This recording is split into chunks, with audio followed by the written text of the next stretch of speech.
Very good morning to all of you. आज आपण जे बघणार आहे ते अर्बन डेव्हलपमेंट वाला टॉपिक बघतोय. काल तुमचं ओरिएंटेशन जे बेसिक होतं ते रामवाग सरांनी घेतलं. फर्स्ट बॅचला सुद्धा मी अर्बन डेव्हलपमेंट जो टॉपिक आहे तुमचा तो शिकवते. त्याच्यात बेसिकली कोणते कोणते पॉइंट्स येतात, ते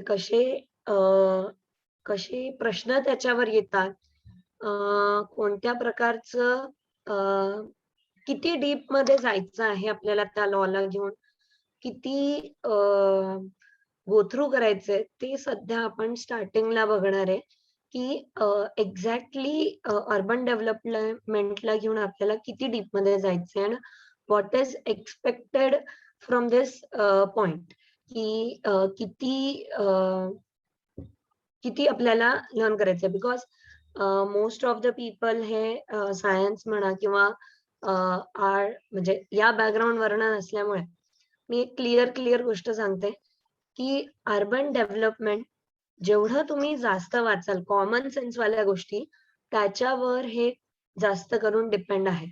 सो याच्यात एक्स्ट्रा म्हणून किंवा काही डिफिकल्ट पॉइंट्स असे नाहीये. फक्त एक MRTP ऍक्ट जर खूप चांगल्याने झाला तर rest of the things are common things and बाकीचे ऍक्ट्स आर नॉर्मल.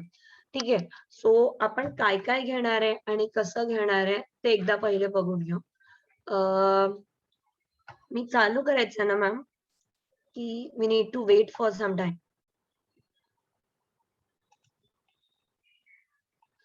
मला काही म्हणायचं असेल तर चॅट बॉक्स मध्ये लिहा, सो दॅट म्हणजे मी स्टार्ट करेल किंवा थांबेल.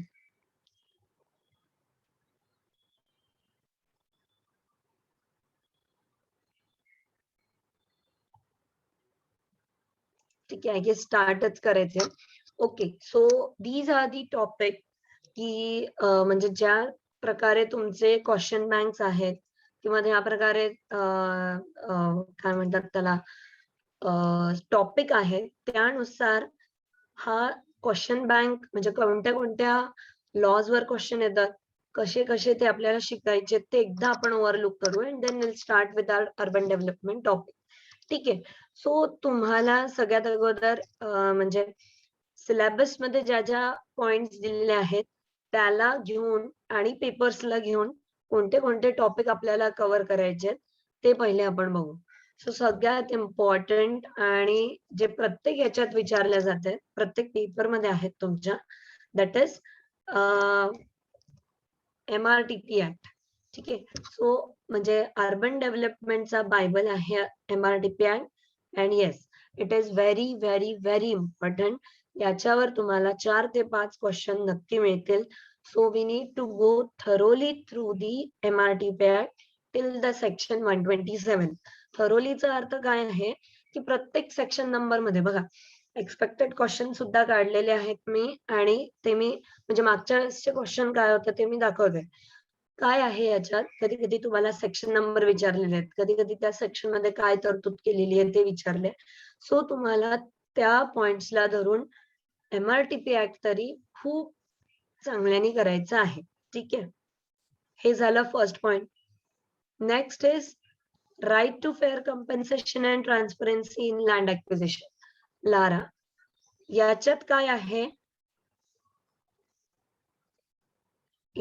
आहे, हे अगोदर लँड ॲक्विजिशन 1894 होतं and then it changes to land acquisition act rehabilitation resettlement 2013. ठीक आहे. या न्यू लॉ नुसार काय तरतूद आहेत, हे दोघांना का मिक्स करण्यात आले हे, आणि त्याच्यात जेवढे केवढे फॅक्ट्स अँड फिगर्स आहेत ते. So these are the 2 very important and the basic laws जे आपल्याला नक्की करायचे. बाकीचे म्हणजे जसं बघा, या sanction development control regulations of Mumbai, याच्यात state hawker policy, even SRA, even property tax, या सगळ्यांचं ऍडिशन म्हणजे कुठे ना कुठे काही ना काही डेव्हलपमेंट कंट्रोल रेग्युलेशन्स ऑफ मुंबईमध्ये या सगळ्या गोष्टी ऍड करण्यात आलेल्या आहेत. तरी आपण हे म्हणजे सगळे बघणार आहेत, सोबत सोबत sanction DC control rules of Mumbai सुद्धा बघणार आहेत. नेक्स्ट जे नॉर्मल लॉज आहेत हाऊसिंग वाले, म्हणजे म्हाडाचा ऍक्ट आहे, MIDCचा ऍक्ट आहे, गुंठेवारी ऍक्ट आहे. असे ऍक्ट का केलेत, कुठे अप्लिकेबल होतं, काय काय आहे, एवढं इज इनफ. हा, तर आपण या लेवलला असं जाऊ. नाव MMRDA, सिडको हे कोण आहेत आणि कसे वर्क करतात हे आपण नेक्स्ट याच्यात बघू. आणि स्कीम्स कोणत्या, म्हणजे आपल्या नेक्स्ट बॅच म्हणजे माझे जे सुरू आहेत ते schemes by the MMRDA, BMC, CIDCO यांनी ज्या ज्या किंवा सेंट्रल लेवलवर सुद्धा जसं अमृत, स्मार्ट सिटी, JNNURM या सगळ्या स्कीम्स आपण बघू. प्रॉपर्टी टॅक्स डिटेल मी आताच तुम्हाला सांगितलं की सँक्शन डीसी कंट्रोल रूल मध्ये ते कव्हर होते. हे URDPFI तुमच्या याच्यात नाहीये, but it creates a common sense among it. म्हणजे काय की एकदा जर तुम्ही URDPFI वाचत असाल तर नॉर्मल ज्या डेफिनेशन्स आहेत, सेन्सस टाउन काय असतं, SEZ काय आहे, इकॉनॉमिकल विकर सेक्शन काय असतं, हे तुम्हाला त्या URDPFI गाईडलाईन्स म्हणून कळते. What are the plan cities in India आणि ते कोणी प्लॅन केलंय, हू प्लॅन्ड इट. सो हे आपण बघू आणि म्हणजे कोणत्या कन्सेप्टवर प्लॅन केलेलं आहे ते. CRZ रेग्युलेशन्स हे मुंबईला घेऊन खूप इम्पॉर्टंट आहे. So we will see that CRZ regulations आणि एक SRA, ह्या दोन्ही स्कीम आपण डिटेल मध्ये बघू. स्टेट हॉकर पॉलिसी हे सँक्शन डेव्हलपमेंट कंट्रोल रूल्स मध्ये येतील आणि HDI. This is your whole syllabus आणि आपण या प्रकारे पुढे जाणार आहे. सो हे तुमचं अर्बन डेव्हलपमेंटशी related this topic will go to means in the near future. हे सगळे टॉपिक्स तुम्हाला कव्हर होतील. आय गेस सगळ्यांना म्हणजे आता क्लिअर आहे की what is exactly the syllabus. आणि म्हणजे आहे तुमच्या याच्यात जेवढे जेवढे पॉइंट आहे मी तुम्हाला तिथे तिथे सांगेन की yes this is going to cover here. Noise pollution जसा पॉइंट आहे तो URDPFI मध्ये कव्हर होतो. म्हणजे कोणताच पॉइंट तुमचा सुटणार नाहीये, आय अश्योर यू दॅट. ठीक आहे. So can we start? Write in the chat box and then will start. एकाने लिहून टाकायचं. Will start. Okay, good to go. चला, हे बेसिक आहे, याच्यावर प्रश्न नसतात, पण फक्त व्हॉट इज अर्बन डेव्हलपमेंट किंवा व्हॉट इज टाउन प्लॅनिंग हे आपण बघून पुढे जाऊ. So what is town planning? It is a art of shaping and guiding. So म्हणजे काय की हॅपहॅझार्ड डेव्हलपमेंट होत चाललेली आहे. सो फिजिकल म्हणजे त्या याला एक शेप देणं, एक गाईडलाईन करणं is what the town planning is. Physical growth of the town, creating environment. पण ह्या तिन्ही पॉइंट आहेत, social, cultural, economic and recreational गोष्टींवर भर देण्यात आलेला आहे. सोशल म्हणजे लोकांचं इन्व्हॉल्वमेंट, कल्चरल म्हणजे त्यांची जी आयडेंटिटी आहे ती म्हणजे ठेवणं, इकॉनॉमिक म्हणजे मनी पॉइंट ऑफ व्ह्यू, आणि रिक्रिएशनल म्हणजे हे बघा आतापर्यंत काय व्हायचं की म्हणजे सगळे लोक, मी असं नाही म्हणत आहे, सगळ्या लोकांना ना तुम्हाला अर्बन प्लॅनिंगचे वर्डिंग्स बोलावं लागेल. आतापर्यंत आपण म्हणायचो पार्क गार्डन वगैरे, आता ते पार्क गार्डन नाही म्हणायचं, त्याला रिक्रिएशनल म्हणायचं. जर तुम्ही असं म्हणजे अशा प्रकारे करत गेले ना, it will be very easy for you to understand this kind of things. ठीक आहे.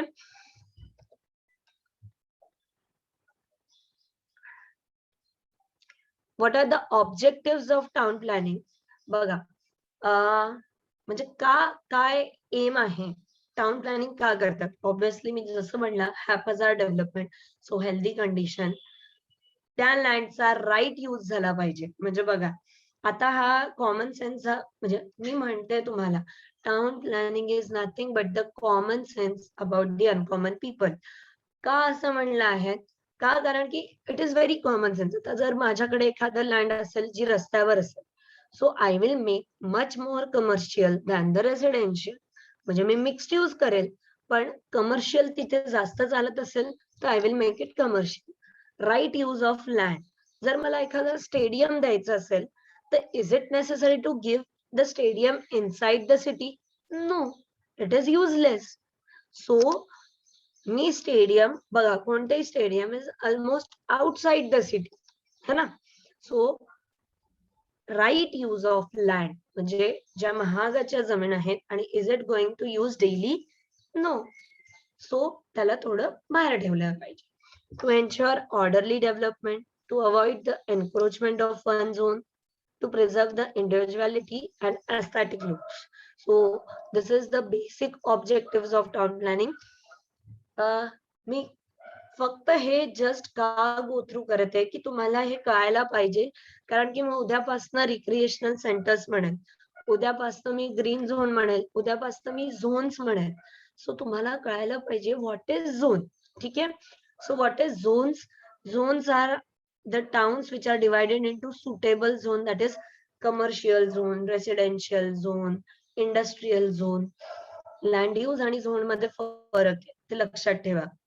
झोन म्हणजे काय? ज्या ठिकाणी खूप जास्त कमर्शियल आहेत, जसं कोणत्याही टाउनचं एकदम टाउन सेंटर हे जे काय असतं ते खूप कमर्शियल असतं. So it is termed as commercial zone. ठीक आहे. इंडस्ट्रियल एरिया MIDC साइड असतं किंवा outer side of the town असेल तर त्याला आपण म्हणतो इंडस्ट्रियल झोन.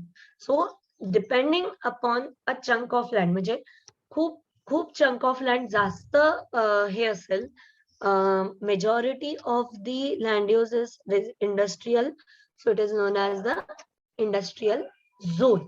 क्लिअर आहे सगळ्यांना? Next is green belt.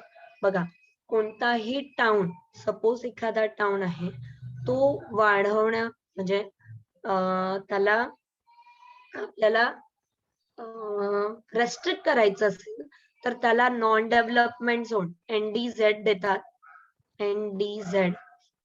आणि नॉन डेव्हलपमेंट झोन टाकून periphery of the town NDZ टाकलं जातं. And it always means it usually prevents the chaotic spread. Chaotic स्प्रेडचा अर्थ काय झाला? हॅपहझार्ड डेव्हलपमेंट ते वाढवत. What is haphazard development? की कुठेही म्हणजे एक टाउन आहे त्याचं आपल्याला स्प्रेड कमी करायचं असेल त्याचं, तर त्याला NDZ करतात, म्हणजे नॉन डेव्हलपमेंट झोन, आणि तिथे ग्रीन बेल्ट टाकतात. आपण आता माथेरानचं हे बघू तर we will see that. Give me a 1 minute. I will switch off my video.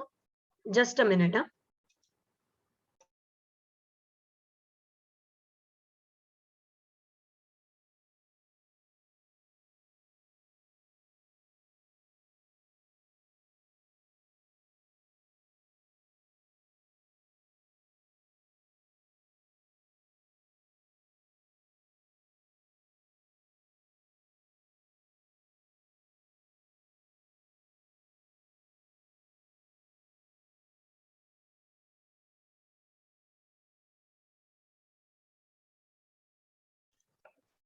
Okay. Next is housing. Housing is very common. Local population साठी जे काही आपण डिझाईन करतो दॅट इज हाऊसिंग. आपण हाऊसिंगला घेऊन माडा म्हणू किंवा सोशल हाऊसिंग म्हणू, या सगळ्या गोष्टी आपण बघणार. Next is public building. Public building is म्हणजे ज्या कोणी सगळ्या पब्लिकली यूज केलं जातं is known as public building. जसं कोणतं ऑफिस झालं किंवा पब्लिक टॉयलेट झाले किंवा गव्हर्नमेंट ऑफिसेस जसं मी सांगितलं, किंवा जिम जर गव्हर्नमेंट जिम असेल किंवा स्कूल असेल, this is all the public building. ठीक आहे. रिक्रिएशनल सेंटर, हो, टाउन मध्ये जी काही रिक्रिएशनल सेंटर असेल, म्हणजे काय म्हणतात त्याला, प्रत्येक गावात एक टाउन हॉल असतं. So this is the recreational centre, जिथे लोक जमा होतात आणि रिक्रिएशनल ऍक्टिव्हिटीज करतात. सो त्यांना म्हणतात recreational centre. Road system is very clear की रोड नेटवर्क. ठीक आहे. So this is what the zoning म्हणा किंवा types of principles of town planning ह्या सगळ्या आहेत. Next is planning process. बघा, ही कोणती अर्बन डेव्हलपमेंट प्लॅनिंग प्रोसेस नाहीये, it is a very basic planning process. काय केलंय तुम्ही नॉर्मली सुद्धा, म्हणजे इव्हन क्लासेस लावायचे का, हा, व्हॉट यू डू, ही पूर्ण प्लॅनिंग प्रोसेसच आहे. You identify and define the problem. Exam आलेली आहे, आपल्याला हा टॉपिक आहे, याच्यात आपल्याला जमत नाहीये. अर्बन डेव्हलपमेंटला घेऊन हा जंक्शन आहे, याच्यावर खूप कंजेशन होतं, इथं we define the problem, congestion होतं, वी आयडेंटिफाईड द, ठीक आहे. Next is define the objective. Objective काय आहे, मला ही एक्झाम क्रॅक करायची, याचं ऑब्जेक्टिव्ह काय आहे की हे जे कंजेशन आहे ते कमी करायचं. So we need to collect the data, study the survey, who is going to take the lectures, कोणत्या कोणत्या क्लासेस आहेत, काय आहे, we need to collect the data. This is very common process, I said it, very common thing. Then we need to do the analysis, की काय कसं होईल, काय जॉईन केल्याने काय होईल. For the urban transport, for secondary data, म्हणजे मी ट्रान्सपोर्टेशन बद्दल सांगणार आहे तुम्हाला, पीसीयू काउंट्स काय असतात वगैरे वगैरे, ते सगळं करून डेटा कलेक्ट केल्या जातं, फोरकास्ट केल्या जातं. फोरकास्ट करणं म्हणजे काय की फ्युचर मध्ये किती इथे पॉप्युलेशन येणार आहे, किती पॉप्युलेशन हे रोड कव्हर करणार आहे, आणि या रोड मध्ये अजून किती कंजेशन वाढणार आहे. So this is forecasting. या केल्यानंतर डिझाईन पार्ट येतं. डिझाईन पार्ट म्हणजे काय की जे आपण फोरकास्ट केलंय, जे कंजंक्शन आहे, त्याला आपल्याला डिझाईन करावं लागेल, पण ते डिझायनिंग प्रायोरिटी बेसिसवर होईल. Fixing the priorities. What is priority? बघा आता, सपोज तिथे flyover is the option, but it is ultimate option, म्हणजे 10 वर्षानंतर flyover can be the option. आता त्याला फक्त रोड वायडनिंग करून जमणार. सो त्या डीपीआर मध्ये, त्या डिटेल प्रोजेक्ट रिपोर्ट मध्ये आपण काय देणार की पहिले आपण फिक्सिंग द प्रायोरिटीज, की आताच्या स्थितीमध्ये फक्त लँड ऍक्विजिशन करून भागणार आहे. सपोज 10 वर्षांनी आपण जे पॉप्युलेशन फोरकास्ट केलेली आहे तेवढी जर अचीव झाली तर will go for the flyover. So this is the fixing the priority, implement and then review. This is common planning process that we follow by the urban development. ठीक आहे. So town कसं growth होतं, एक तर एक origin किंवा direction. So origin मध्ये दोन गोष्टी आल्यात, नॅचरल आणि प्लांट. बघा, इंडियामध्ये प्लांट सिटीज खूप कमी आहेत. फॉर एक्झाम्पल गांधीनगर, नया रायपूर, नवी मुंबई पण म्हणू शकता तुम्ही. नेक्स्ट अमरावती,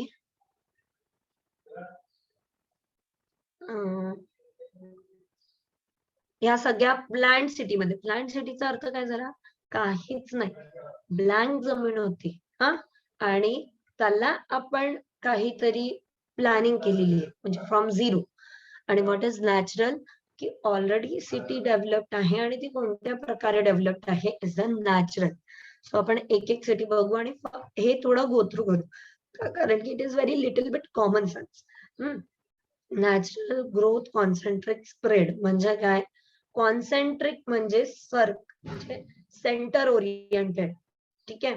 सो सेंटर मध्ये सीबीडी असतं, वर्डिंग लक्षात ठेवा. सेंट्रल बिझनेस डिस्ट्रिक्ट म्हणजे काय, सगळ्या गोष्टी ह्या सेंटर मध्ये आहेत. सगळ्या गोष्टी म्हणजे ऑफिसेस म्हणा किंवा ज्या डे टू डे लाईफ मध्ये लागतात ते सगळं business point of view that is concentrated in the centre. मग त्याच्या आउटरला लोक राहायला आली. आता काय होईल, तुम्हाला इथे कॉन्ट्राडिक्टरी पॉइंट वाटेल की LIG लोक जवळ कसे राहतात आणि HIG लोक दूर कसे राहतात. बघा, जेवढं तुम्ही जवळ घेणार तेवढं तुम्हाला एरिया कमी आणि रेट जास्त, ऑब्वियस आहे. So hire people goes on the outer side. का? कारण की त्यांना travel distance can be affordable, but lesser area is not affordable. म्हणजे अफोर्डेबल म्हणजे काय? अफोर्डेबल म्हणण्यापेक्षा लॅविशनेस बिघडतं. बघा काय होतं, एक्झाम्पल देते. माझ्याकडे 1 CR चं बजेट.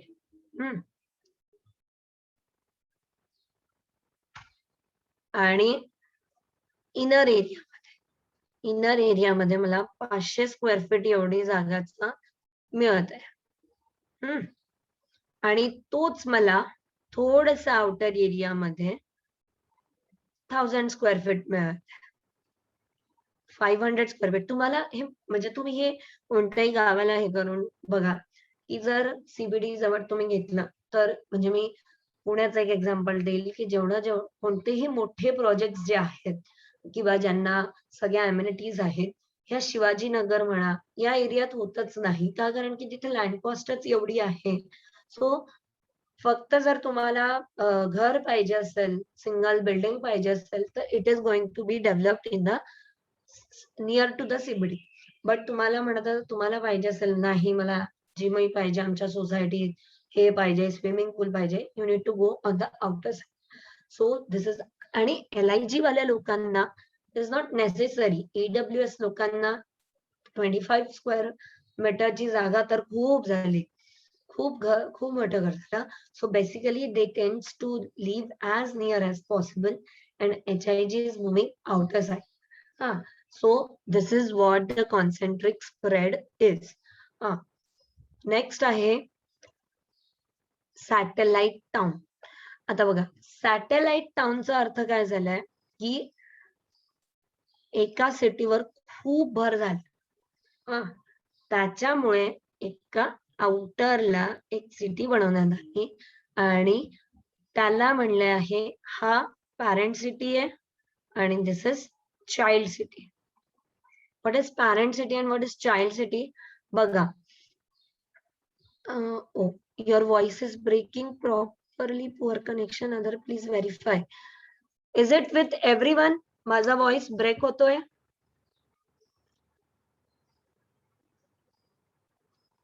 येस नो म्हणा, नाहीतर मग मी पुढे.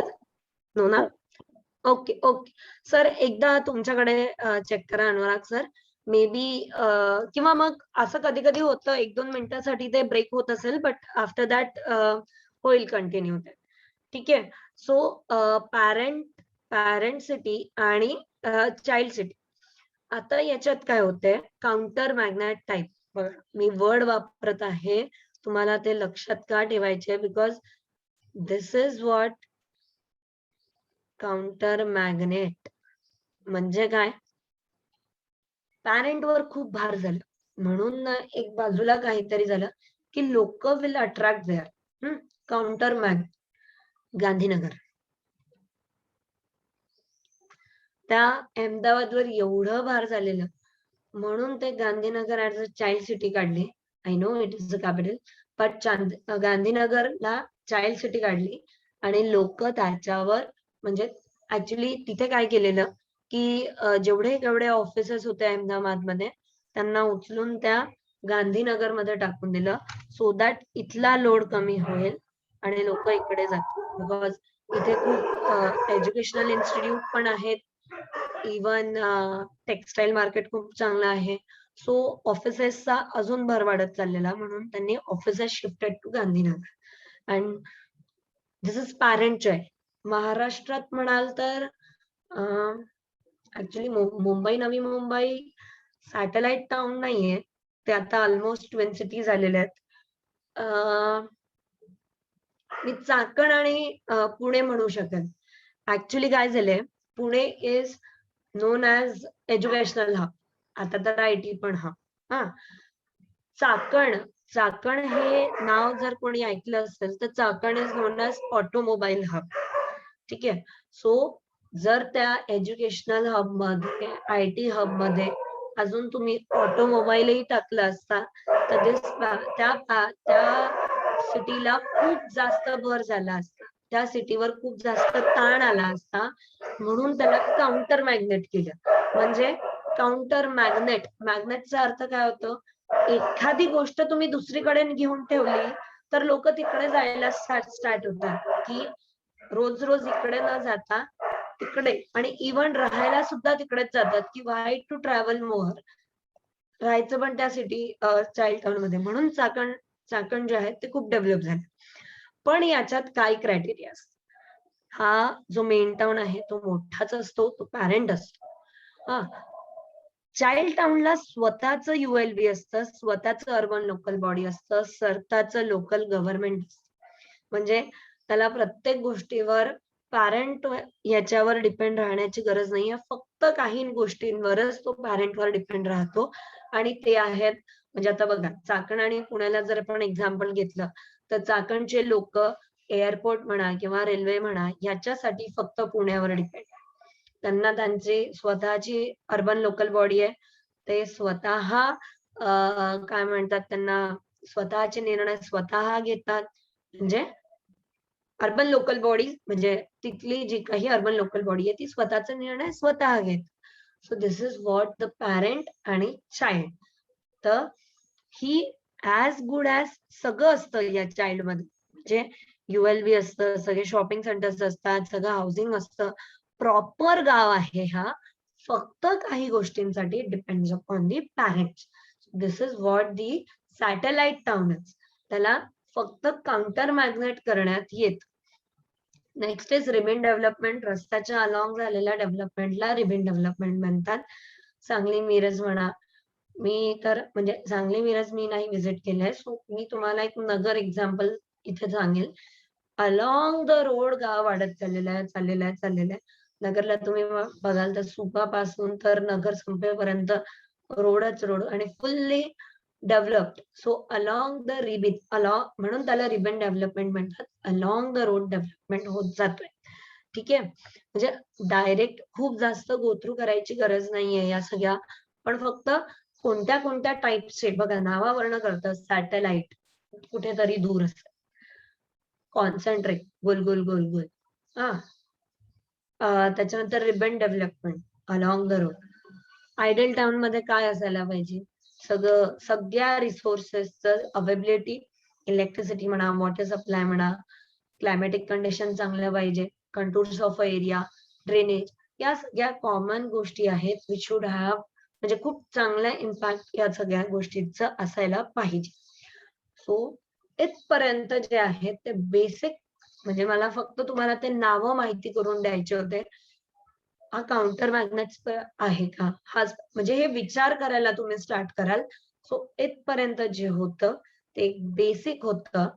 आणि आता इथून ओरिजिनली चालू होणार आहे आपला सिलेबस. ठीक आहे, सो याच्या अगोदर मला फक्त चॅट बॉक्स मध्ये लिहा, सगळ्यांनी एकदा तरी डेव्हलपमेंट प्लॅन किंवा रिजनल प्लॅन बघितला आहे का? चॅट बॉक्स मध्ये रिप्लाय करा मला, yes or no. Okay Deepali ma'am, okay Pradeep sir. Development plan DP and regional plan RP. प्रत्येक सिटीचा, प्रत्येक टाउनचा म्हणजे RP टाउनचा नाही होत, बघू आपण. हे बघितलं आहे का? Good.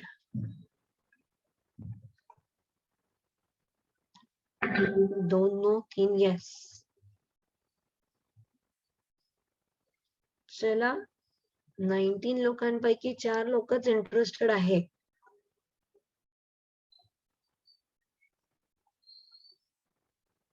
Good good, very good. Okay, ठीक आहे. कुठे ना कुठे नो पण आहे, तर एकदा फक्त will see what is RP आणि व्हॉट इज DP, कसं दिसायला आहे, काय होतं, ते सगळ्या गोष्टी.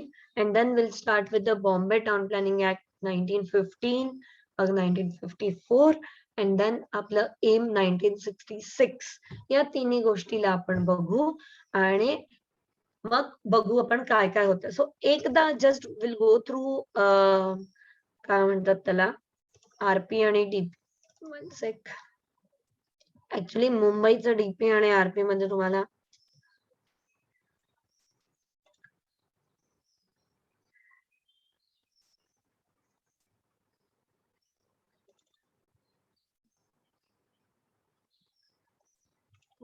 लोड व्हायला खूप टाइम लागतो.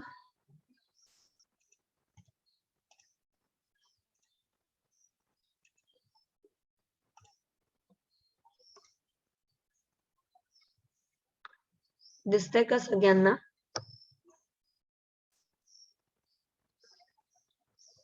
जर त्याला तुम्ही अजून टाइम दिला तर अजून डेव्हलप होणार आहे. खूप हाय रिझोल्युशन असतं ते सगळं.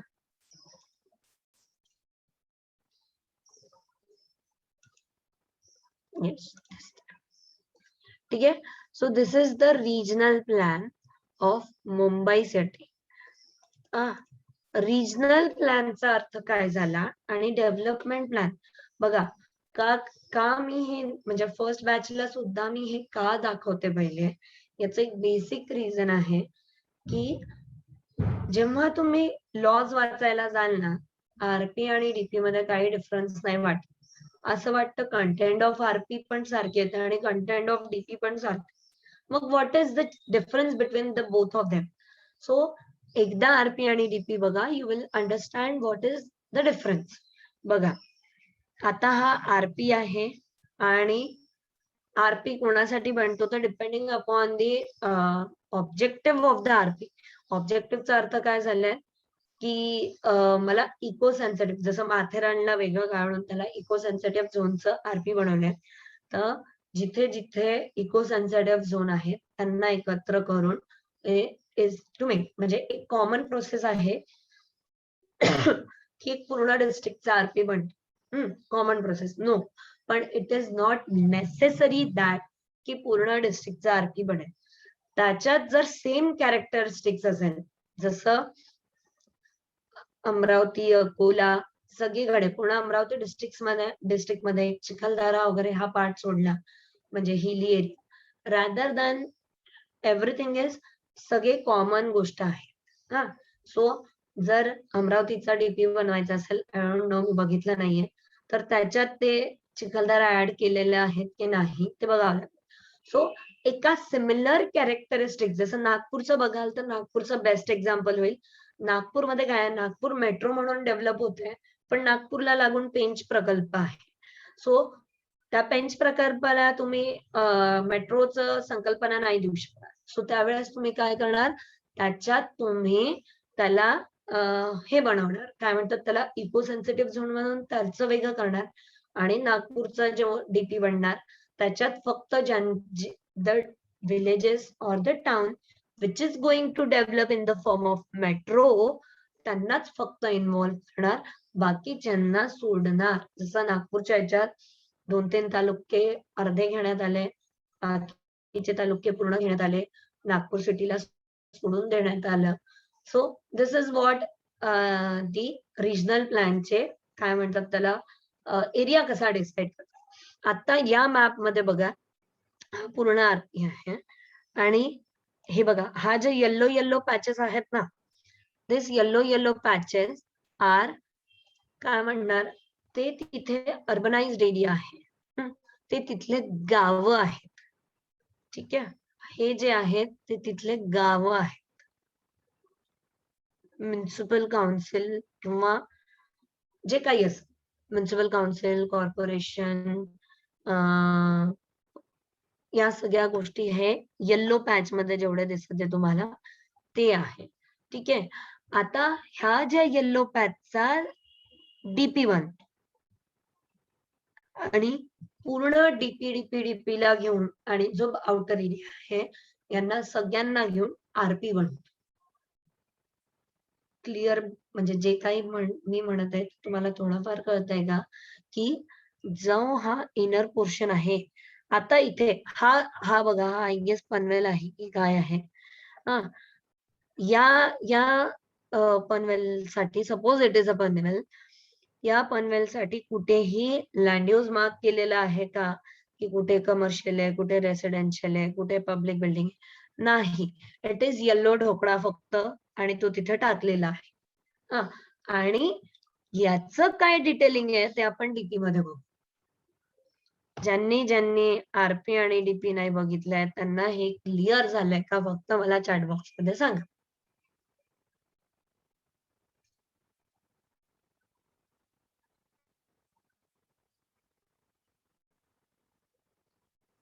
की आरपी आणि डीपी, आरपी इज अ मोठी संकल्पना आणि डीपी इज त्याच्यातले जे येल्लो मार्क्स आहेत त्यांना काढून त्यांचा पूर्ण planning is DP. So this is what the basic difference between the RP and DP. ज्या काही गोष्टी आपण आरपी मध्ये करतो त्या सगळ्या गोष्टी आपण डीपी मध्ये करतो, पण दिस इज दी अर्बनायझेबल झोन आहे ऑरेंज. आपण लँड यूज मार्क घेऊ, ते पण अर्बनायझेबल झोन आहे, ते सुद्धा काय म्हणतात त्याला हेच आहे, डेव्हलप झालेलं town already. So yellow, orange आणि येल्लो, मुंबई, मी एक सांगते, लिजंड जे आहेत ते मुंबईचे एकदम वेगळे आहेत. सो बेसिक लिजंड्स कोणते कोणते आहेत हे जर बघायचं असेल तर तुम्हाला URDPFI किंवा NBCच्या, NBC नॅशनल बिल्डिंग कोडच्या याच्यात कोडिंग्स लिजंड कोणतं कोणाला वापरतात, blue is for commercial, yellow is for residential, pink is for public, semi public, purple is for industrial, हे सगळं मिळेल. मुंबईचं सगळं वेगळं आहे. इवन म्हणजे डीपी मध्ये जर सुद्धा तुम्ही बघाल ना, it is little bit different. So please go through that, किंवा बघेल मी लेजंड्स लिहून देईल. So this is what the RP and DP is. ठीक आहे. सो आपल्याला, मी चालू करू ऍक्ट. ऍक्ट म्हणजे मी आता काय चालू करणार आहे की बेसिक 66च्या अगोदर, का कारण की म्हणजे हा तुमच्या सिलेबसच्या पॉइंट नाहीये, पण एक प्रश्न होता की first legislation of related to town planning कोणतं आहे किंवा त्याच्यात काय तरतूद करण्यात आली आहे. सो फर्स्ट लेजिस्लेशन 66 नसून 99 आहे, सॉरी 1915 आहे, आणि त्याच्यात टीपी स्कीम वगैरे मी आता ते सांगते. सो आपण बेसिक पासून स्टार्ट करू की फर्स्ट लेजिस्लेशन काय. ऑरेंज अँड पिंकचं पण डीपी असतं का? ऑरेंजचं डीपी असतं. पिंक काय, अर्बनायझेबल एरियाचं DP actually it may be a as, म्हणजे आता मी नाही ते सगळे वर्ड्स काढणार की एसपी वगैरे असेल, एसपी असेल, ते may be special planning authority असेल, किंवा काही म्हणजे काही टाउनशिप दिलेले असेल, किंवा मला तरी वाटतं एसपी असतील त्या ऑरेंज झोन मध्ये जे काही आहेत. सो दिस इज, ते आपण बघू पुढे एसपीए काय असतं आणि त्याचे कोण, म्हणजे मुंबईचं प्लॅन एकदा परत बघू. पहिले तुम्हाला हे सगळं कळायला पाहिजे की आपण काय शिकतोय, काय आहे ते, त्या टर्मला काय म्हणतात, पब्लिक, सेमी पब्लिक किंवा युटिलिटी किंवा अम्युनिटी, ह्या सगळ्या गोष्टी काय आहेत ते आपण बघतोय. सो सगळ्यात फर्स्ट लेजिस्लेशन, फर्स्ट ऍक्ट इंडियाचा जो आहे तो आहे बॉम्बे टाउन प्लॅनिंग ऍक्ट 1955. ठीक आहे. आता बघा 1915 मध्ये जो हा फर्स्ट ऍक्ट होता त्याच्यात फक्त टाउन प्लॅनिंग स्कीमच तरतूद होती की फक्त you can make the town planning schemes. आता बघा, आता what is town planning schemes, म्हणजे आरपीडीपी झाल्यानंतर आपण टाउन प्लॅनिंग स्कीम बघतो, पण या बॉम्बे टाउन प्लॅनिंग ऍक्ट 1915 मध्ये what is town planning scheme is, तर बघा एका छोट्या चंक ऑफ लँडचं डेव्हलपमेंट, म्हणजे इन शॉर्ट जे आता तुम्हाला कळतंय, आपण त्याच्यात काय तरतूद असेल ते पूर्ण पुढच्या 59 सेक्शन नंतर बघू, पण या केसमध्ये त्याच्यात काय तरतूद असेल, म्हणजे इथे काय डेव्हलपमेंट होईल, म्हणजे या चंक ऑफ लँड मध्ये रोड प्रोव्हाइड करणं, इरेग्युलर शेपचं रेग्युलर शेप मध्ये करून त्यांना अम्युनिटीज देणं इज टाउन प्लॅनिंग स्कीम. तर 1915च्या ऍक्ट मध्ये काय व्हायचं की विदिन द ज्युरिडिक्शन, हा वर्ड आपल्याला पूर्ण MRTP म्हणा किंवा पूर्ण टाउन प्लॅनिंग मध्ये within the jurisdiction of local authority, म्हणजे तिथल्या गावाच्या हद्दीत जिथे जिथे चंक ऑफ लँड डेव्हलप होणारे, प्लॅनिंग अथॉरिटी म्हणजे काय, अर्बन लोकल बॉडी काय करते, त्या स्पॅनवर काय म्हणतात डेव्हलपमेंट करायचं. इन शॉर्ट एखादी लँड घेऊन जे डेव्हलपर डेव्हलप करतो ना, लेआउट टाकून वगैरे, that is what the TP scheme is. पण ऍक्च्युअली तरतूद काय आहेत ते आपण पुढे सेक्शन मध्ये बघू. पण आता जर कळायचं असेल तर this is what the TP scheme is. हा, पण याचा प्रॉब्लेम काय व्हायला लागला, इथे एक टीपी स्कीम झाली, इथे दुसरी झाली, इथे तिसरी झाली, मग यांचं ना कनेक्शनच नाही व्हायला लागलं. कनेक्शन म्हणजे काय बघा, एक मोठा टाउन घेतला तर त्याचं प्लॅनिंग करणं इज इंटरकनेक्शन, एका नगरमधनं दुसऱ्या नगरमध्ये जायला प्रॉपर रोड्स वगैरे हे सगळ्या गोष्टी. पण जेव्हा तुम्ही त्या छोट्या छोट्या एरियाला आपलं गाव समजून घेता तर ते पीसमिल प्लॅनिंग होऊन जाणार, म्हणजे तुकड्या तुकड्यात ती प्लॅनिंग व्हायला लागली. म्हणून त्यांचं ऍडजॉइनिंग एरियाशी रिलेशनच गायब झालं. म्हणजे या इथल्या टीपी स्कीमने इथे स्कूल दिली, इथल्या टीपी स्कीमने इथे स्कूल दिली, काहीच म्हणजे interconnection between the both the planning has been lost. आणि त्याच्यामुळे तुकड्या तुकड्यात गाव डेव्हलप व्हायला सुरू झालं. म्हणजे आता तुम्हाला म्हणजे माहिती असेल की गावं त्याच्यात ऍड होत चाललेत. का झालेत, कारण की त्यांचं एक म्हणजे ज्युरिडिक्शन वाढतात.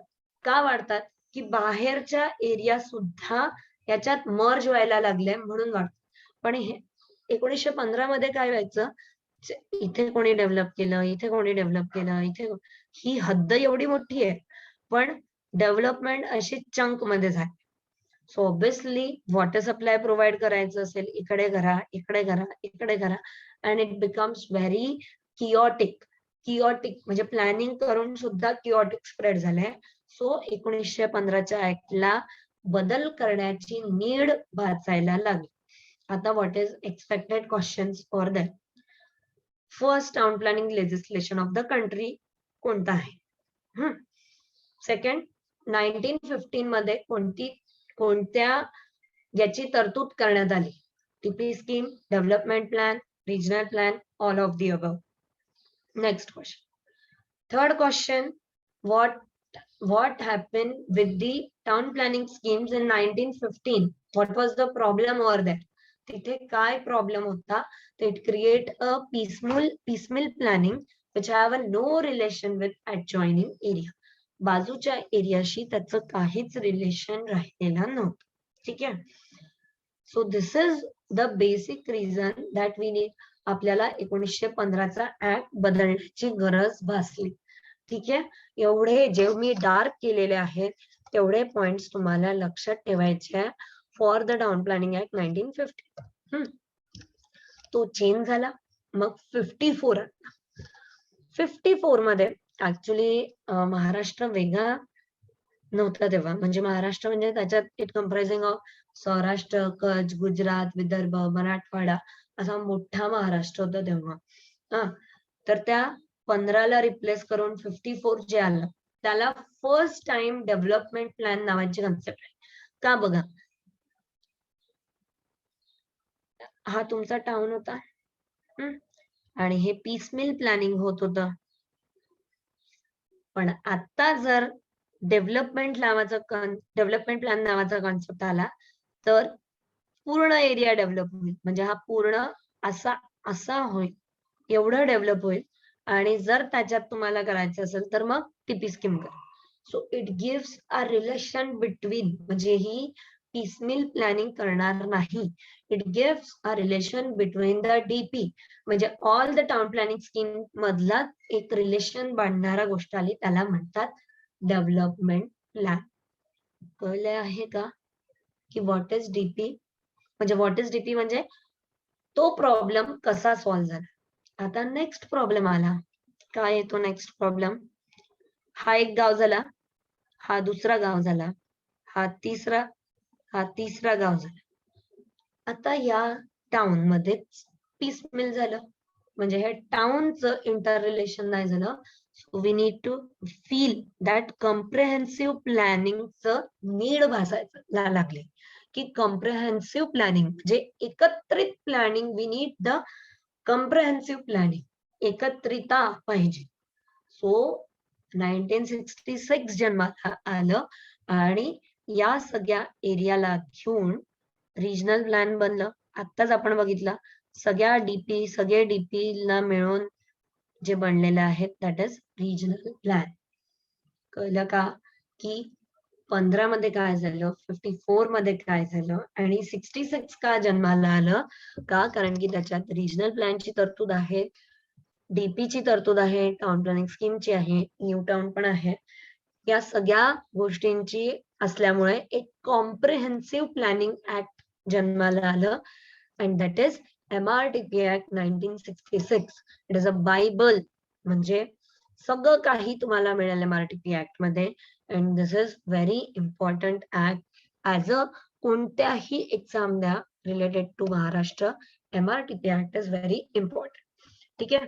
अर्बन प्लॅनिंगला नाव इथपर्यंत जे काही प्रश्न असेल ते विचारा. Then will start MRTP act. म्हणजे बघा एकदा बघून घ्या. आता ह्या एका एरियाचं रिजनल प्लॅन बनणार. त्या रिजनल प्लॅन मध्ये बघा येल्लो पॅचेस आहेत. त्या येल्लो पॅचेसचं डीपी बनणार आणि जर वाटेल, it is not compulsory that की एव्हरी डीपी मध्ये टाउन प्लॅनिंग स्कीम असेल. जर वाटत असेल तो एरिया डेव्हलप करायचा असेल तर त्याच्यात टाउन प्लॅनिंग स्कीम्स होतात. सो तुम्हाला ही स्केल कळली का?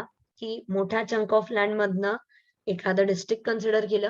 आपण बघू कॉन्स्टिट्यूशन ऑफ बॉर्डर किंवा कॉन्स्टिट्यूशन ते बघू की काय असतं. पण एक चंक ऑफ लँड डेव्हलप करतात आरपी म्हणून. चंक ऑफ लँड म्हणजे मोस्ट प्रोबेबली डिस्ट्रिक्ट म्हणा किंवा हाफ डिस्ट्रिक्ट म्हणा किंवा which shows the same characteristics that is defined as the regional प्लॅनचा एरिया.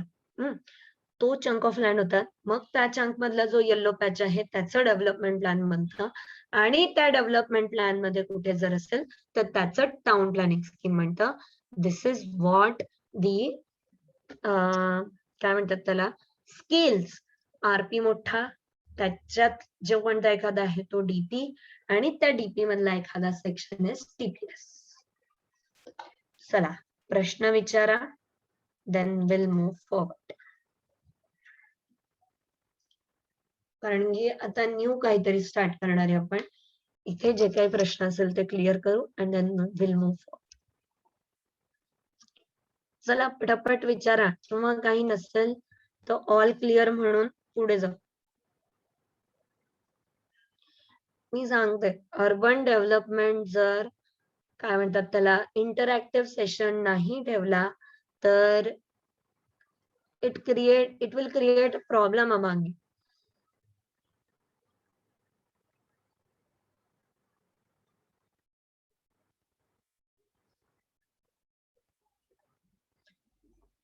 मी आता फक्त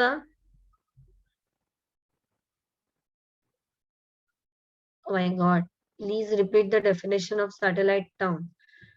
असंच डेफिनेशन ऑफ सॅटेलाइट टाउन नाहीये. सॅटेलाइट टाउन म्हणजे काय की it is a counter magnet to the parent city. Parent city जो एक मोठा इम्पॉर्टंट सिटी आहे त्याला फक्त बाहेर काढून म्हणजे त्याचे जे काही ऍक्टिव्हिटी आहे त्याला तुम्ही दुसऱ्या ठिकाणी ठेवलेलं आहे, दुसऱ्या गावात ठेवलेलं आहे सो दॅट पीपल तिकडे कॉन्सन्ट्रेट न होता दुसऱ्याकडे डायव्हर्ट होईल. It will act as a counter magnet to the parent city. Parent सिटीला काउंटर मॅग्नेट म्हणून सॅटेलाइट टाउन ऍक्ट होईल आणि मग सॅटेलाइट टाउन मध्ये तुम्ही म्हणजे सॅटेलाइट टाउन हॅव स्वतःच ओन लोकल बॉडी, ते स्वतःचे निर्णय स्वतः घेतात. त्यांच्याकडे हाऊसिंग आहे, त्यांच्याकडे अम्युनिटीज आहेत, सगळं आहेत. पण काही गोष्टींसाठी ते depends upon the parent. Parent म्हणजे कोण की ते depends upon the main city. That's it. याला म्हणतात सॅटेलाइट टाउन. चला एकदा फक्त आपण बघू की कोणत्या टाईपचे तुम्हाला क्वेश्चन्स येतात तर काय डीप मध्ये तुम्हाला वाचायचं. जे मी सांगणार आहे सगळे सेक्शन्स कोणत्या डीप मध्ये तुम्हाला ते जायचंय. सो जे MRTP वर तुमच्या मागच्या काही पेपर्सवर जे क्वेश्चन्स आहेत की प्रत्येक प्लॅनिंग अथॉरिटीने काय प्रिपेअर केलं पाहिजे, काय किती प्रिपेअर केलं पाहिजे किंवा आर्बिट्रेटर म्हणजे टाउन प्लॅनिंग स्कीम्स आहेत बघा contained in the section number 22. So you need to learn the section number also. फक्त MRTP साठी सेक्शन नंबर लर्न करणं गरजेचं आहे. ठीक आहे. म्हणजे बघा, डीप मध्ये पण आहे, पण वरवर आहे, की त्याच्यात काय तरतूद आहेत हे ऑब्विसली 2018 नंतर तुमचा पेपर झालेला नाहीये आणि हा अपडेटेड 18च्या कॉपीत 18 मध्ये ना खूप इम्पॉर्टंट अमेंडमेंट झालेले आहेत MRTP ऍक्ट मध्ये. सो 18 नंतर ऍक्च्युली हे असे जे टाइम लिमिट वाले जे प्रॉब्लेम्स आहेत ना, यांचे आन्सर्स तुम्हाला ऑप्शन्स मध्ये मिळणार नाही. म्हणजे पहिलेच्या ऍक्ट मध्ये 2 इयर्स इज द आन्सर, पण आता जर तुम्ही कराल तर it depends upon the population. So जर कोणी असं करत असेल की मागच्या पेपर्स मधनं आन्सर्स एकदा बघून बघून लर्न करून टाकू, तर प्लीज बी केअरफुल. ऍक्ट म्हणजे लॉ आणि ज्युडिशियल आणि अर्बन डेव्हलपमेंट या दोन्ही गोष्टीला घेऊन तुम्ही ना फक्त लर्न करू शकत नाही.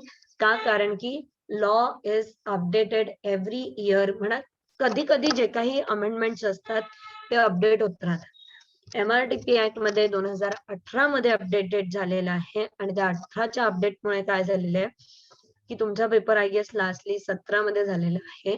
तर हे जे टाइम लिमिट्स आहेत त्याच्यात ते ऑप्शन्सच नाहीयेत जे म्हणजे न्यू तरतूद जे आहे त्याच्यात. So please go through the latest act. बघा ह्याच्यात विचारलंय की section under which section draft DP is publish. So you need to understand the section number also. Time limit दिलेली आहे. हा फर्स्ट पॉइंट ज्या प्रश्नाबद्दल मी बोलत होते बघा, planning legislation in India was first introduce through 47च्या यानी नाही झालंय, 15च्या यानी झालंय, 54च्या यानी फर्स्ट इंट्रोड्यूस नाही झालंय आणि फोर्थ म्हणजे MRTP ऍक्ट ने पण नाही झालंय. So answer is Bombay town planning act 1915. So कोणत्या प्रकारचे प्रश्न तुम्हाला इथे विचारतात ते मी फक्त क्लिअर केलेले आहे की कोणत्या डीप मध्ये you need to do the study. ठीक आहे. ऍक्च्युली मी नेहमी 1.25 तास क्लास घेते आणि ड्यू टू पर्सनल रिझन्स आणि मग 15 मिनिटं क्वेश्चन आन्सर. सो आपण सुरू करू. आरपी काही नाही होत आहे आपल्याकडे 15-20 मिनिटं. So will start with the RP. What is RP? अजून काही आहे का प्रश्न? नाही.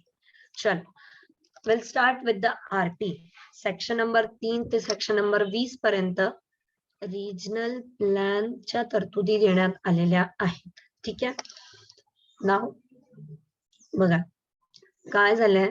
रिजनल प्लॅन म्हणजे काय आता तुम्ही बघितलं. रिजनल प्लॅन ना बघणारी कोणती कमिटी नसते.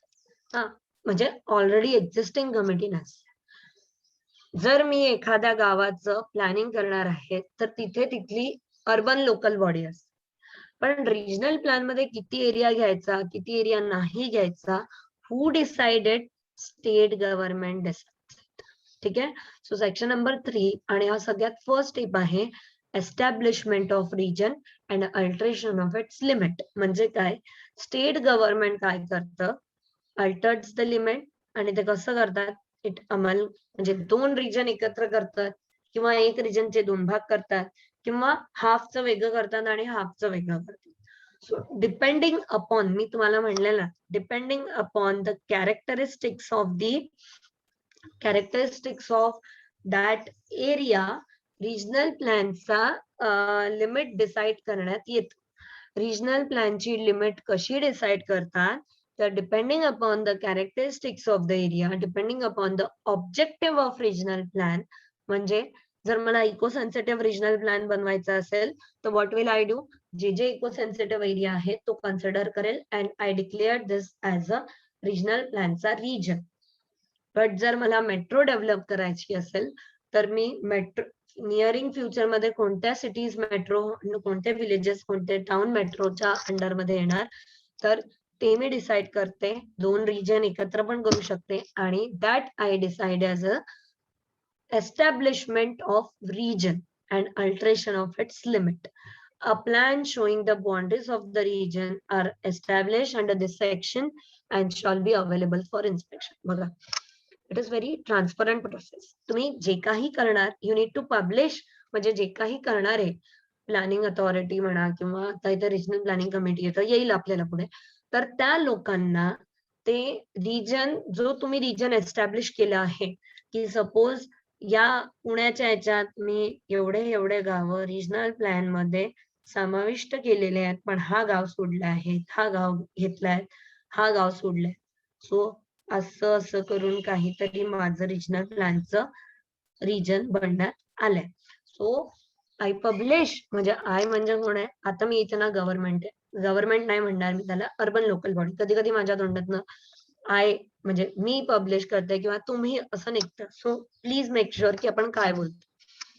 सो हा रिजन आपण एस्टॅब्लिश करतो आणि तो रिजन पब्लिश करतो फॉर द पब्लिक, की कोणाला काही सजेशन आणि ऑब्जेक्शन असेल तर त्याच्यावर सांगा. कारण की खूप लोकांचं म्हणजे तेव्हा मग सजेशन येतं, आमचं पण गाव याच्यात घ्या किंवा आमचं गाव आरपी मधनं काढून टाका. So what ever may be the reason, फक्त बाउंड्रीला घेऊन हे प्रश्न आहेत. ठीक आहे. नेक्स्ट इज, आता बघा मी जसं बोलले की जेव्हा तुम्ही टाउन डेव्हलप करतात तर तिथली अर्बन लोकल बॉडी असते. पण जर तुम्ही रिजनल प्लॅन डेव्हलप करत आहात म्हणजे रिजनल प्लॅन बनवत आहात, तिथे कोणतीच कमिटी नाहीये का, कारण की तुम्ही तर बाउंड्रीज आत्ता बनली, सगळ्यांची आपापली कमिटी आहे, म्हणजे सगळ्यांची आपापले ULBs आहेत. So we need to form a committee की जे यांच्यावर लक्ष ठेवेल, म्हणजे त्या रिजनल प्लॅनवर लक्ष ठेवणार, त्या बाकी सगळ्या गोष्टी करतात. So constitution of regional planning board म्हणजे काय, रिजनल प्लॅनिंग बोर्ड बनवणं, दॅट इज इथे त्याला म्हणतात RPB, रिजनल प्लॅनिंग बोर्ड. ठीक आहे. आता या रिजनल प्लॅनिंग बोर्ड मध्ये कोण कोण असतं, chairman appointed by state government as a director of town planning or a person nominated by state government. Local अथॉरिटीजचे member but not exceeding 4. Local अथॉरिटीजचे मेंबर म्हणजे काय, आता त्या पूर्ण मुंबईच्या याच्यात पनवेल होतं, कर्जत होतं, या सगळ्या लोकल अथॉरिटीजचे मेंबर्स पण 4 पेक्षा जास्त नाही. स्पेशल नॉलेज और प्रॅक्टिकल एक्सपिरियन्स वाले 10 लोक, म्हणजे town and planning, engineering, transport, commerce या सगळ्यांचं स्पेशल नॉलेज असणारे मॅक्स टू मॅक्स 10 लोक, आणि दोन्ही हाऊसेस मधले 2-2 लोक नॉट एक्सिडिंग 4, अशा सगळ्यांना मिळून रिजनल प्लॅनिंग बोर्ड बनतं. रिजनल प्लॅन साठी रिजनल प्लॅनिंग बोर्ड बनण्यात येत. सेक्शन नंबर 5, 6 आणि 7 हे वर आहे. याच्यात काय म्हणलेलं आहे, terms and conditions, the member shawl बी, बघा रिजनल प्लॅनिंग बोर्ड बनलंय तुमचं, त्याच्यानंतर काय होतं की त्या लोकांचं रेम्युनरेशन अलाउन्स हे स्टेट गव्हर्नमेंट डिसाइड करतं. हा, this is section number 5. What is section number 6? जर कोणीही रेजिग्नेशन दिलं तर स्टेट गव्हर्नमेंट त्याचं रेजिग्नेशन अप्लाय करतं आणि त्याची जागा ती खाली होते. ती खाली जागा, वॅकन्सीज, ती खाली जागा रिजनल प्लॅनिंग बोर्ड मध्ये स्टेट गव्हर्नमेंट कोणत्याही प्रकारे फिल करू शकतात, आणि म्हणजे दिस इज द अप्रोप्रिएट पर्सन असं रिजनल स्टेट गव्हर्नमेंटला वाटलं तर ती वॅकन्सी त्या पर्सनला अपॉइंट करतात आणि त्याला त्या ऑफिस हँड ओव्हर करून देतात. हे एवढे इम्पॉर्टंट सेक्शन्स नाही आहेत, कारण याच्यात काही फॅक्ट्स अँड फिगर नाही. याच्यात येऊ शकतात रिजन कसा एस्टॅब्लिश होतं हे पण येऊ शकतं, even powers and duties of the board. मग हे बोर्ड का बनतं, हे बोर्ड करतं काय, तर हे बोर्ड काय करतं, carry out the survey of the region म्हणजे ELU आणि PLU. बघा हे दोन्ही नाव आहे जे तुम्हाला town planning point of view very important. It is existing land use map, म्हणजे ऍट करंट तिथे काय काय आहे त्या एक्झिस्टिंग लँड यूजचा अर्थ काय होतो, त्या जमिनीचा काय वापर करण्यात आला. सो सपोज आता मी बघत चालले आणि मी ते मार्क करत जाते, सो ओके कमर्शियल, सो याचं लँड यूज इज कमर्शियल, याचं land use is residential, he industrial, so so this is what the land use map. आणि एक्झिस्टिंग मध्ये काय लँड यूज आहे हे प्रिपेअर करणं, हे काम त्या बोर्डचं असतं. To prepare a regional plan, म्हणजे याच्यानंतर रिजनल प्लॅन बनवणं म्हणजे काय? रिजनल प्लॅन बनवणं म्हणजे PLU घेणं, प्रपोज लँड यूज. जसं आता मला सगळं एक्झिस्टिंग लँड यूज केल्यानंतर मला कळलं की सपोज एखादा रोड पूर्ण त्या गावातनं जात असेल आणि it creates a problem to the, म्हणजे त्या पर्टिक्युलर याला प्रॉब्लेम क्रिएट करत असेल, तर मी माझ्या PLU मध्ये म्हणजे प्रपोज लँड यूज मॅप मध्ये काय प्रपोज करणार आहे? एक बायपास प्रपोज करेल. So this is the difference between the ELU म्हणजे एक्झिस्टिंग मधले, PLU म्हणजे प्रपोज्ड काय केलंय, असे दोन्ही मॅप्स बनवतात आणि रूल्स लावतात. ह्या सगळ्यांना मिळून बनतं रिजनल प्लॅन. ठीक आहे. So this is the duty of regional planning board, की काय करतात ते सर्वे करतात, त्या सर्वेवरनं ELU बनवतात, ELU बनवल्यानंतर ते रिजनल प्लॅन बनवतात आणि जर अजून काही ड्युटीज असतील तर ते निभावतात. So this is what the powers of and the duties of the board. Meeting and consultation. बघा काय होतं, मीटिंग म्हणजे काय, की रिजनल प्लॅनिंग बोर्डचे म्हणजे कोणताही निर्णय जर घ्यायचा असेल तर चेअरमॅन डिसाइड करतं किंवा व्हाईस चेअरमॅन. हेड कोण करेल? चेअरमॅन. चेअरमॅनच्या अब्सेन्स मध्ये व्हाईस चेअरमॅन, आणि या दोघांच्या अब्सेन्स मध्ये they select a person, this will head. पण याच्यात जे काही प्रॉब्लेम तुम्ही सॉल्व्ह करणार आहे, म्हणजे रिजनल प्लॅनिंग बोर्डच्या मीटिंग मध्ये जे काही प्रॉब्लेम सॉल्व्ह होईल ते मेजॉरिटी ऑफ वोट्सनी सॉल्व्ह होतील. वोट्सनी सॉल्व्ह होतील म्हणजे काय, की वोटिंग होईल. सपोज एखादा प्रॉब्लेम आहे की इथे इथे काय करायचं, इथे बायपास द्यायचं की नाही द्यायचं. सपोज त्या सगळे कमिटी मेंबर्स जे आहेत त्या लोकांचं वोटिंग होणार and the majority of votes ज्यांना मिळाले आहेत ते इम्प्लिमेंटेशन मध्ये येतील. So this is what the meeting मध्ये करण्यात येत. Now consultation or association with expert regional planning committee, हा सेक्शन खूप इम्पॉर्टंट आहे. This can be the expected question की रिजनल प्लॅनिंग कमिटी कोणत्या सेक्शन मध्ये बनलेली आहे. Regional planning board may associate with itself or consult such person who assist. बघा काय होतंय, ही एवढ्याशा लोकांनी ना एवढं मोठं ते सगळं बनवणं म्हणजे खूप डिफिकल्ट ना. सो दे कॅन असोसिएट किंवा एखाद्या पर्सनला ते अपॉइंट करू शकतात, म्हणजे एखाद्या कन्सल्टंटला किंवा असोसिएटला ते अपॉइंट करतात त्यांच्या फंक्शन्स मध्ये हेल्प करण्यासाठी. म्हणजे हे सगळे जे ते आपण आता बघितले ना पॉवर अँड ड्युटीज, यामध्ये हेल्प करण्यासाठी they appoint a person, they appoint a consultant. आता हे अपॉइंट म्हणजे आता अपॉइंट करतील, ऑब्विसली त्यांना पैसा द्यावा लागेल. So regional planning may be paid by regional planning board, such remuneration or fees as may prescribe by the state government. जेवढं स्टेट गव्हर्नमेंट सांगेल त्या प्रकारे रिजनल प्लॅनिंग बोर्ड ते रेम्युनरेशन किंवा फीज ते देतील. तो पर्सन किंवा तो बॉडी रिजनल प्लॅनिंग बोर्डच्या मीटिंग मध्ये बसू शकतो, तो स्वतःचे मत मांडू शकतो, पण तो वोटिंग करू शकत नाही. ऑब्वियस आहे. थर्ड पर्सन का बरं वोटिंग करणार? बघा जेव्हा रिजनल प्लॅनिंग बोर्ड आहेत ते गव्हर्नमेंट एंटिटीजचे लोक आहेत, ते वोटिंग करणार इज अप्रोप्रिएट. पण बाहेरची एंटिटी तुम्हाला फक्त तुमच्या वर्क मध्ये हेल्प करते, so they will not vote, but they can give the suggestion and objection suggestions की इथे असं झालं पाहिजे. According to the expertise we should come to the point that इथे असं झालं पाहिजे. ठीक आहे. पुढचा जो मी आताच म्हणलं की तुम्हाला हा प्रश्न एक्सपेक्टेड आहे की section number regional planning committee कोणत्या याच्यात बनते. So what is regional planning committee? बघा एक ओनर आहे आणि एक रिजनल प्लॅनिंग बोर्ड. यांच्यात भांडणं झाले. भांडणं म्हणजे काय?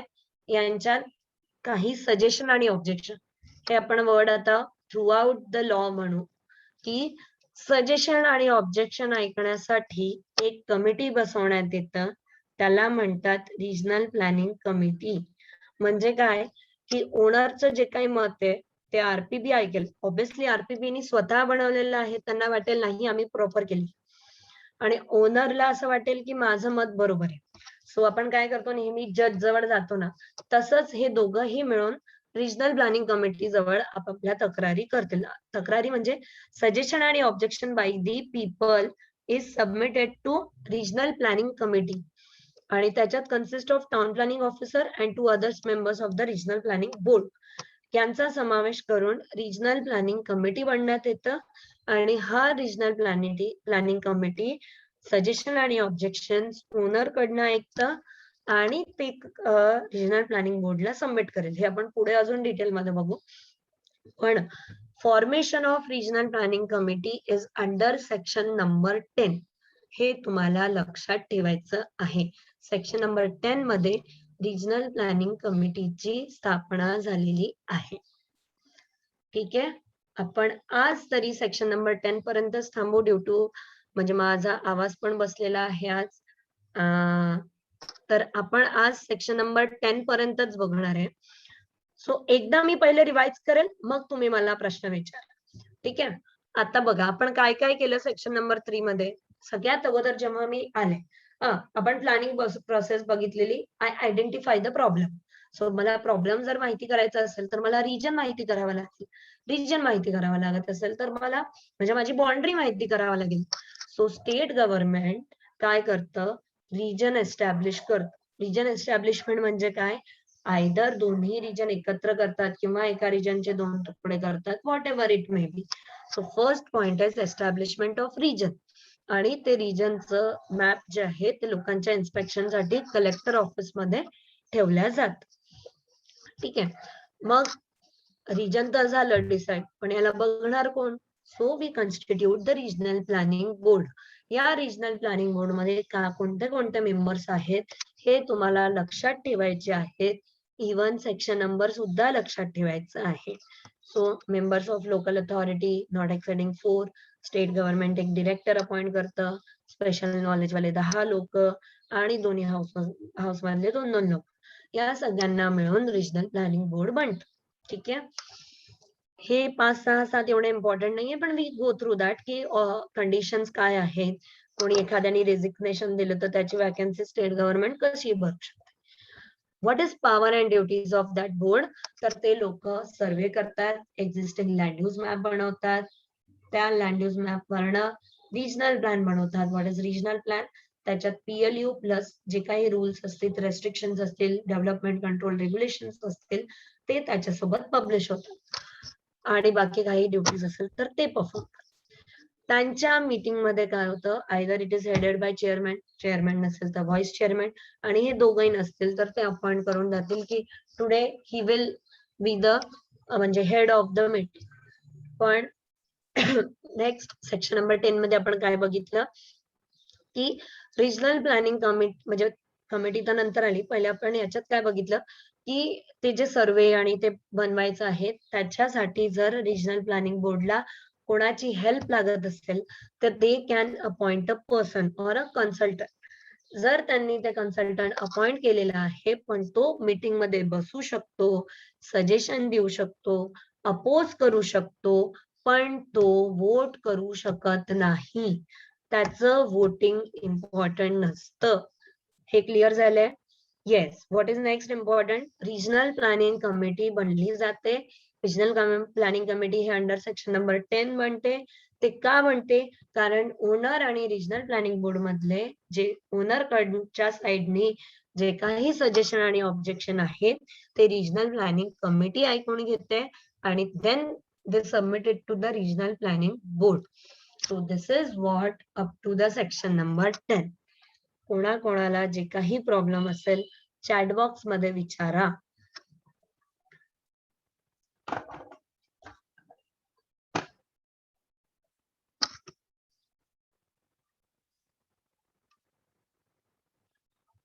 हे बघा, प्रश्न नाहीये म्हणजे इतकं चांगल्याने समजलं नाहीये, because this is very new topic. नाही, रोज सकाळी 6 ला लेक्चर नाही होणार आहे. मोस्ट प्रोबेबली 7 to 8:30 असेल माझा लेक्चर. आज ड्यू टू द म्हणजे पहिले तुमचा वेगळा लेक्चर होता आणि त्या मॅमचं काही प्रॉब्लेम असल्यामुळे माझा लेक्चर झाला. सो माझ्या दुसऱ्या बॅचेस ओव्हरलॅप होत होत्या, म्हणून आजच्या दिवस ते 6चं लेक्चर झालं. Otherwise it will B 7 to 8:30. म्हणजे पुढच्या वीक पासून माझे लेक्चर्स जेव्हा चालू होतील, it will B from 7 to 8:30. Owner means, owner म्हणजे बघा, रिजनल प्लॅनिंग बोर्डने काही ना काही हे दिलंय, काय म्हणतात त्याला, प्रपोजल दिलाय रिंग रोडचा. तर रिंग रोड आपल्याला कोणत्या ना कोणत्या जमिनीवर बांधावं लागेल ना. So he will object. किंवा ओनर मीन्स, आता माझं गाव नाही, माझं गाव केलेलं आहे, पण त्याच्यात काहीतरी झोन रेस्ट्रिक्शन दिले की I am under the NDZ, म्हणजे non development zone. Oh my god, then माझं ऑब्जेक्शन असेल की का तुम्ही NDZ दिले, काय आहे इथे. सपोज माझं गाव, माझं लोकेशन, माझं हे फॉरेस्ट एरियामध्ये आलं आणि तो फॉरेस्ट झोन नाहीये, then I can object. So this is known as owner. Clear आहे पराग सर? मॅडम, हा बोला. ते रिजनल प्लॅनिंग कमिटी कंपल्सरी बनते का, की फक्त सजेशन आणि ऑब्जेक्शन असल्यावरतीच बनणार? सजेशन आणि ऑब्जेक्शन येणारच आहे. म्हणजे मला सांगा, एवढ्या मोठ्या चंक ऑफ लँडचं तुम्ही लँड मॅनेजमेंट करतात, ते येणारच आहे. म्हणजे तुम्हाला आता ते असं वाटतंय प्रॅक्टिकली, म्हणजे थेरॉटिकली, की सजेशन आणि ऑब्जेक्शन नसेल तर. पण मला एक सांगा, एवढ्या मोठ्या चंक ऑफ लँड मध्ये त्या एवढ्याशा टीपी स्कीम तर ठीक आहे म्हणा, त्याच्यात हजारो असतात सजेशन आणि ऑब्जेक्शन. सो याच्यातही सजेशन आणि ऑब्जेक्शन नाही, तर मग ओनली गव्हर्नमेंटच प्लॅनिंग करत आहे, ओनरचं कन्सेंटच नाही राहणार. येतातच आणि ती बनतेच. म्हणजे practically it is not possible की ओनर काहीच नाही म्हणणार. उद्या जाऊन तुमच्या वॉल कंपाऊंड मधल्या एवढूशी चिरोटी 1 स्क्वेअर मीटरही गेला ना, तर तुम्ही घेऊन जाल. सो सजेशन आणि ऑब्जेक्शन येणार नाही हा पॉइंटच नाही. ओके. त्या लिमिट, म्हणजे त्या आता पुण्याच्या त्या 23 गाव मर्ज करायचं आहे, फक्त एवढ्या नोटिफिकेशननीच तर पूर्ण पेपर भरलाय सजेशन आणि ऑब्जेक्शन्सनी. सो रिजनल प्लॅन तर दूरची गोष्ट. So it is not possible. हा बोला. आरपी ते कंपल्सरी बनतो का, म्हणजे डीपी, म्हणजे जर कुठलं पण टाउन डीपी घेतलं कंपल्सरी तर? बनतं. नाही, डीपी अच्छा. कंपल्सरी बनतं, पण Maharashtra is a first state की ज्याच्या पूर्ण महाराष्ट्राचा आरपी आहे. सो आपल्याकडे आरपी आहेत सगळ्यांचे, म्हणजे कंपल्सरी नाहीये. अच्छा, आरपी आणि म्हणजे डीपी कंपल्सरी असतो ना, आरपी म्हणजे असलाच पाहिजे असं काही नाहीये ना? नाही, आरपी लॉ मध्ये आरपी कंपल्सरी आहे असं नाहीये, पण डीपीच्या सेक्शन मध्ये दिलेलं आहे की as soon as this act came in to the force, 3 वर्षाच्या आतमध्ये डीपी बनणं गरजेचं आहे. बघा, आरपी आणि डीपी मधला जो मी तुम्हाला डिफरन्स सांगितला, की त्या सिटी मधले जे लोक वापरतात, DP is comparatively difficult than the RP. Obviously याचं स्केल मोठं आहे, पण याच्यात एव्हरी चंक ऑफ लँड वर तुम्ही रिझर्वेशन नाही देत, एव्हरी चंक ऑफ लँड करत नाही. हा झोनिंग पॅटर्न आहे आरपी टाईप. म्हणजे गावाचं काहीच नाही करत, आउटर एरियाचं तुम्ही प्लॅनिंग करतात. सो रिजनल प्लॅन मध्ये जसं तुम्ही म्हणला की रिजनल प्लॅन जेवढं कंपल्सरी नाहीये. डीपी का कंपल्सरी आहे?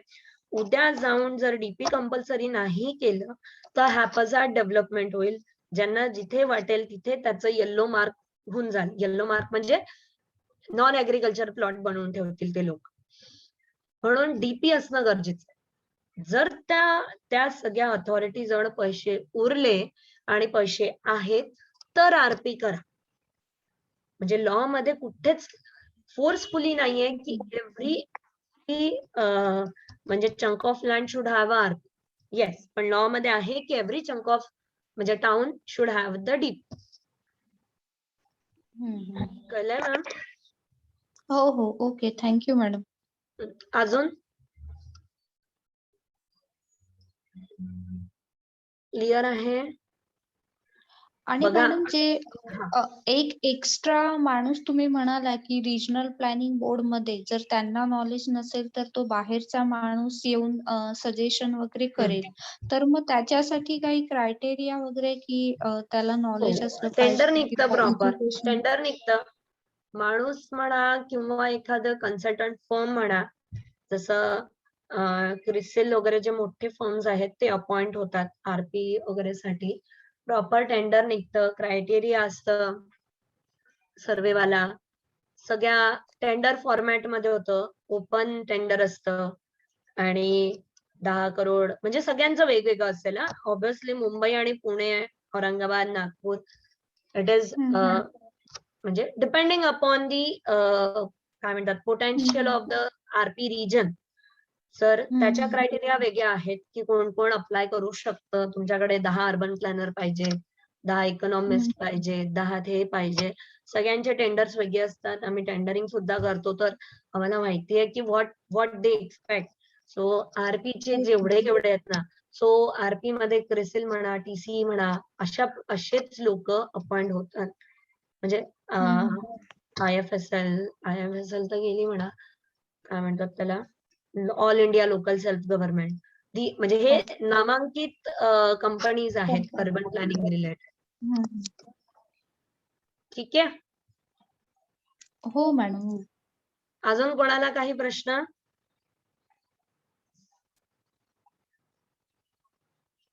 Good to go.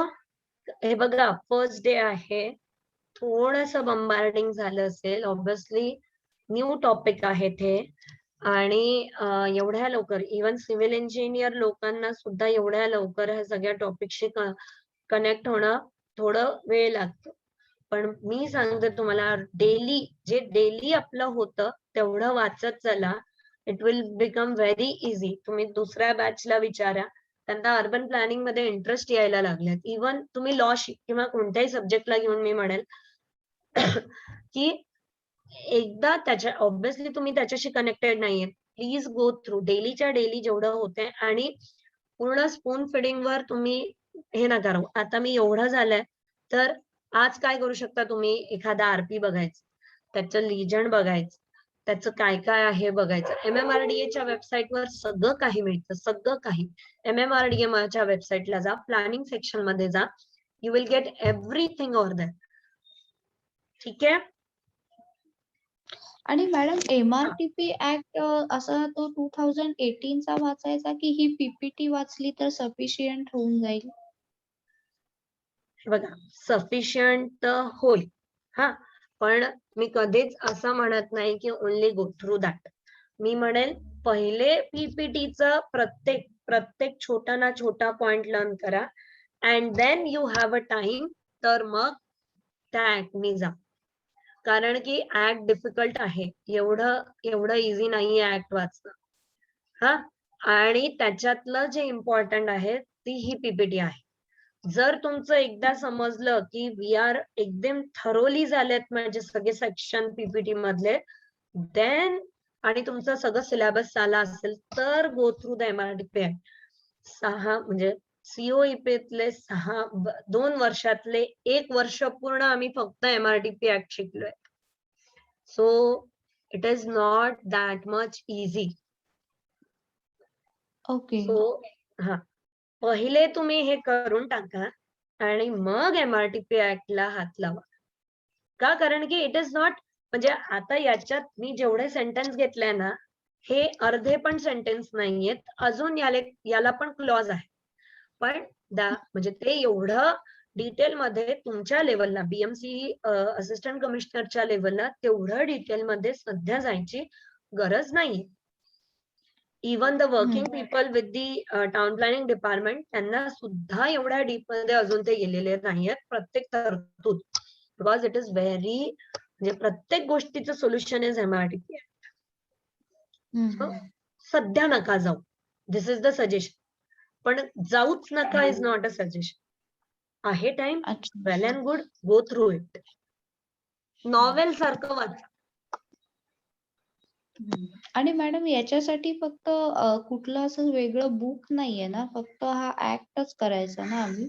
Urban me development सगळ्यांना म्हणजे पूर्ण अर्बन डेव्हलपमेंट साठी मी तुम्हाला सांगेल, इवन माझ्या सगळ्या पीपीटी सुद्धा कोणत्याच प्रकारचं शॉर्ट नोट्स वापरू नका. काय होतं, this law is going to change every year. जी पीपीटी आहे एकदा जर 2015 ची निघाली तर टाइम लिमिटचे आन्सर्स वेगळे आहेत, चुकलं सगळं. कोणत्या बुक प्रिफर कराल तुम्ही, तर ती जी बुक पब्लिश होते ती कधी पब्लिश होते बुक, एक काहीतरी 17-18 मध्ये झालेली असेल. आज फॉलो कराल, युजलेस. इवन तुमचे क्वेश्चन्सच युजलेस झाले आता. हे जे केवढे टाइम लिमिट्स वाले क्वेश्चन्स आहेत याच्यात ऑप्शन्सच नाहीये. कळलं का? सो कोणत्याही नोट्स, कोणत्याही पीपीटी काहीही वापरण्या अगोदर तुम्हाला हे माहिती करावं लागेल की काय. कळलं? म्हणून मी अर्बन डेव्हलपमेंटला घेऊन सगळ्यांना एक सजेशन देईल, ऑथेंटिकेट म्हणजे MMRDA वाचायचं असेल ना, MMRDAच्या वेबसाईट वरनं वाचा. सिडको वाचायचं असेल तर सिडकोच्या वेबसाईट वरनं वाचा, विच इज लीगल आणि which is appropriate. Next. Okay. कोणीतरी अजून एक विचारत होतं मध्ये आणि मी इंटरप्ट केलं.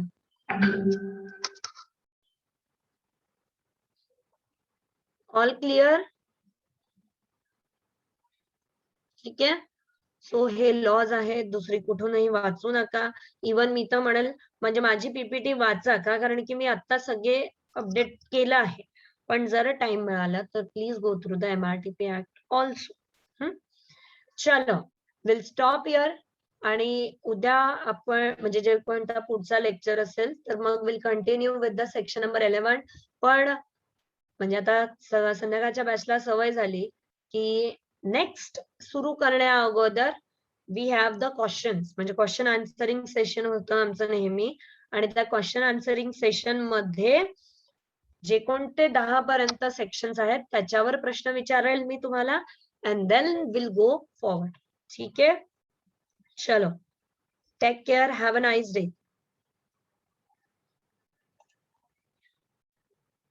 Any question? संपलं ना मॅडम? पीपीटी शेअर होईल ना? हो, पीपीटी शेअर होईल वन्स यू आर रजिस्टर्ड. आणि किंवा म्हणजे जे काही आता क्रायटेरिया असेल ते सर तुम्हाला सांगू शकतील. तर ती पीपीटी शेअर होईल. म्हणजे मला माहिती नाही की व्हॉट इज द क्रायटेरिया आणि काय काय, पण म्हणजे जर एकदा ही बॅच स्टार्ट झाली तर म्हणजे सगळ्यांना ही पीपीटी शेअर होत. ठीक आहे. Okay ma'am, thank you. Okay, take care.